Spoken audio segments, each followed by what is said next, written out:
En los dos módulos siguientes vamos a hablar del procesamiento de la biomasa que hemos podido cosechar y estabilizar en los dos módulos anteriores de cosechado.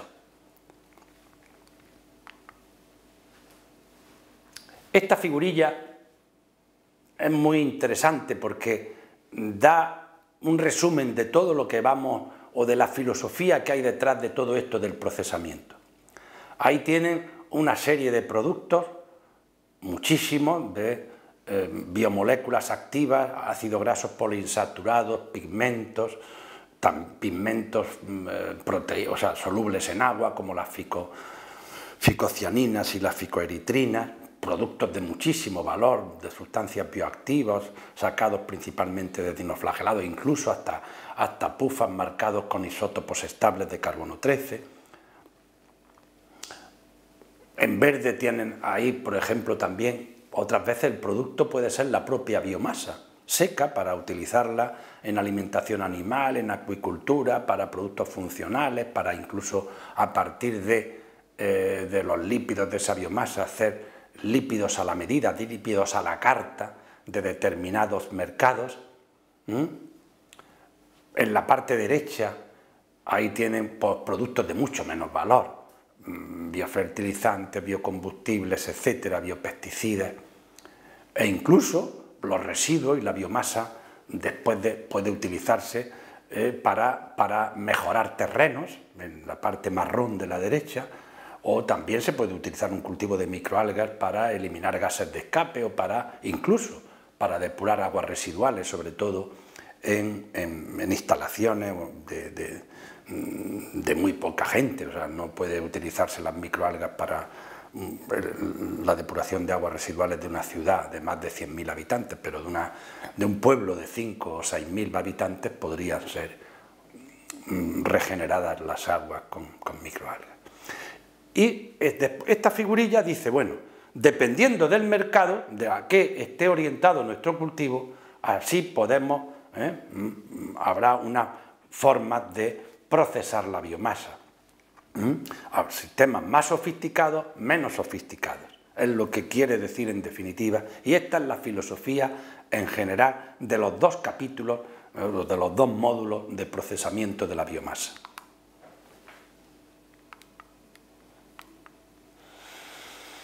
Bueno, esta transparencia prácticamente es lo mismo que la anterior, tiene la misma filosofía, pero lo que quisiera especificar en esta transparencia es que tanto para productos de alto valor como para productos de hoy día, o como para productos medios o bajos, hoy día hay que utilizar un procesamiento integrado de la biomasa, o sea, utilizar el concepto de biorefinería,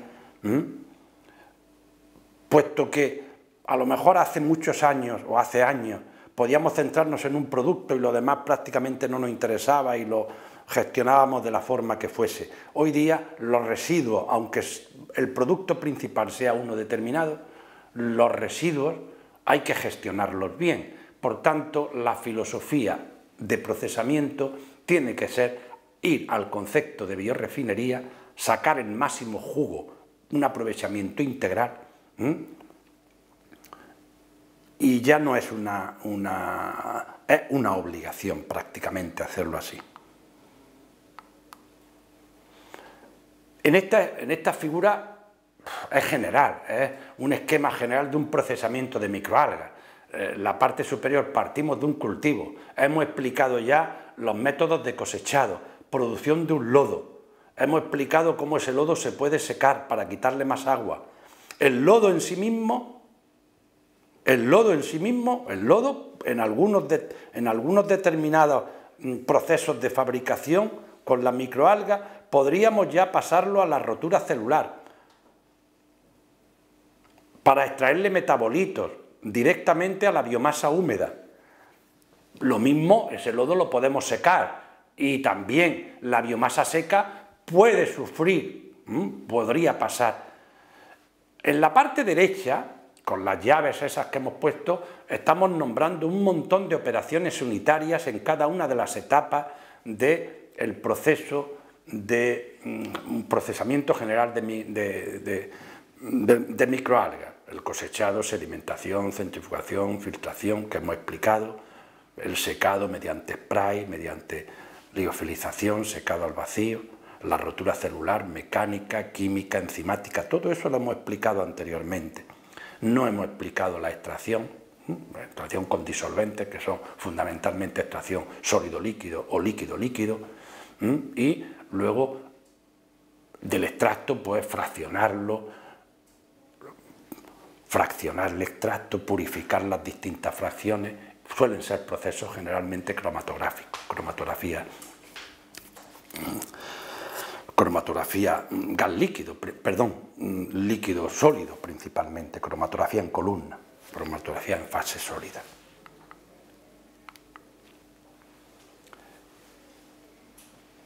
Para productos de bajo valor y de gran tamaño de mercado, el procesamiento de la biomasa no puede ser en seco. Lo hemos comentado ya en los módulos anteriores de cosechado. El procesar la biomasa húmeda es una obligación. Y desde luego el procesamiento, y esto ya es el final de esta introducción a y también de la primera transparencia que teníamos con la figura, hay que hacerlo con la máxima sostenibilidad del proceso, sostenibilidad medioambiental, económica, social, o sea y aprovechamiento integral de la biomasa.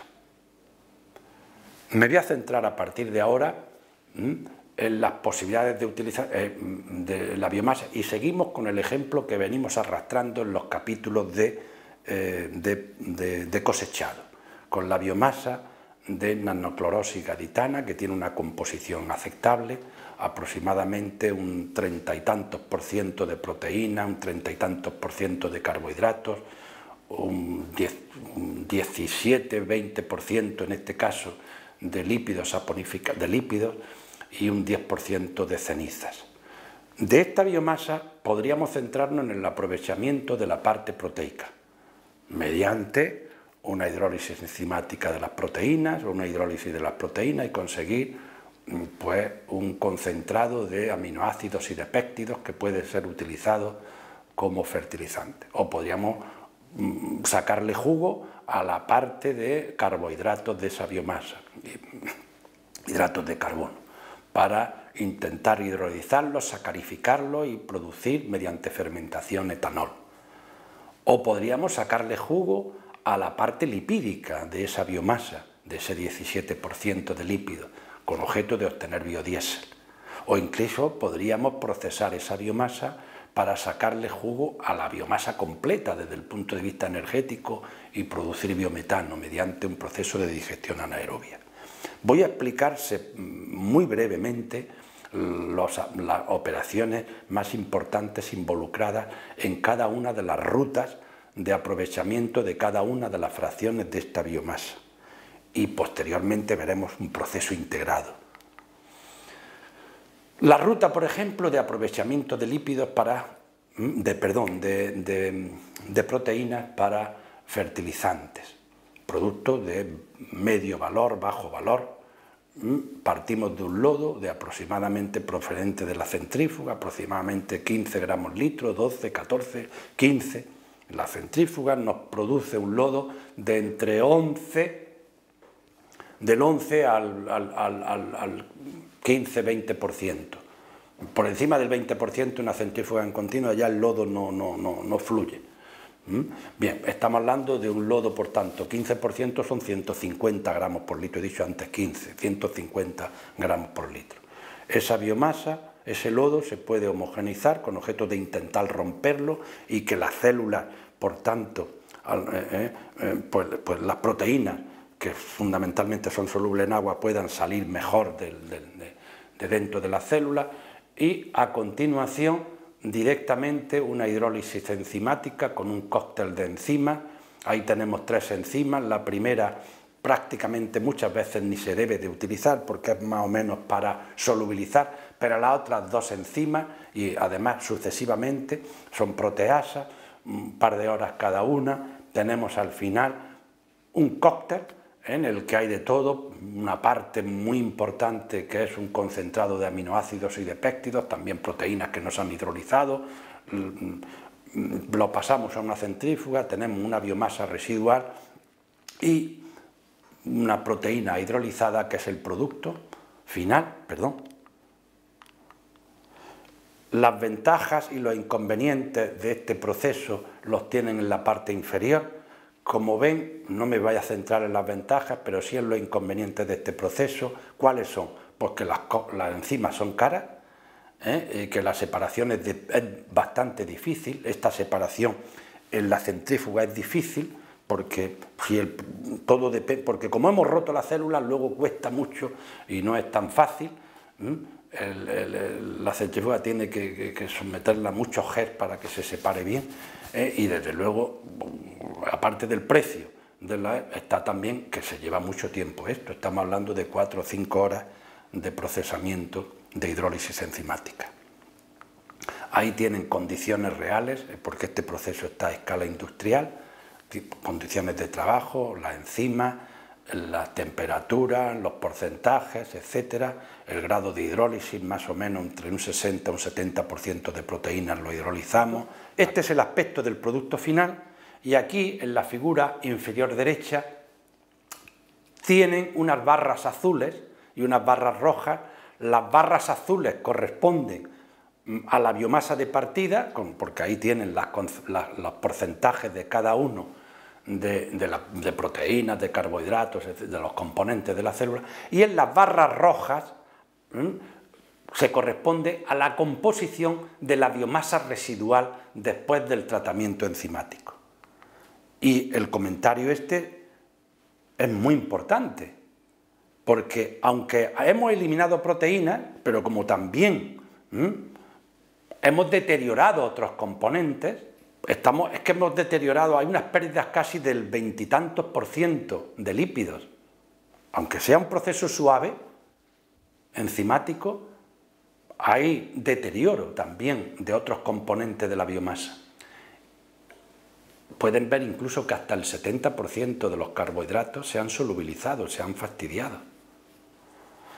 Entonces, las barras rojas de la figura corresponden a ese contenido de la biomasa residual. Mucha menos biomasa residual, pero fíjense que de algunos componentes pues tiene más, claro, o de algunos, ¿vale? Pero desde luego la cantidad de biomasa que tiene esa composición roja, que es la residual, es mucho menor que la cantidad de biomasa que hemos procesado inicialmente para conseguir proteínas. En esta diapositiva tenemos un esquema general de aprovechamiento de la fracción de carbohidratos de la biomasa para producir alcohol. Sometemos el lodo procedente de la centrífuga, 150 gramos litro aproximadamente, a una hidrólisis de los carbohidratos, una hidrólisis ácida y térmica, 100 y pico grados centígrados, 120, y ácido sulfúrico, o sea, una hidrólisis agresiva para producir mono y disacáridos.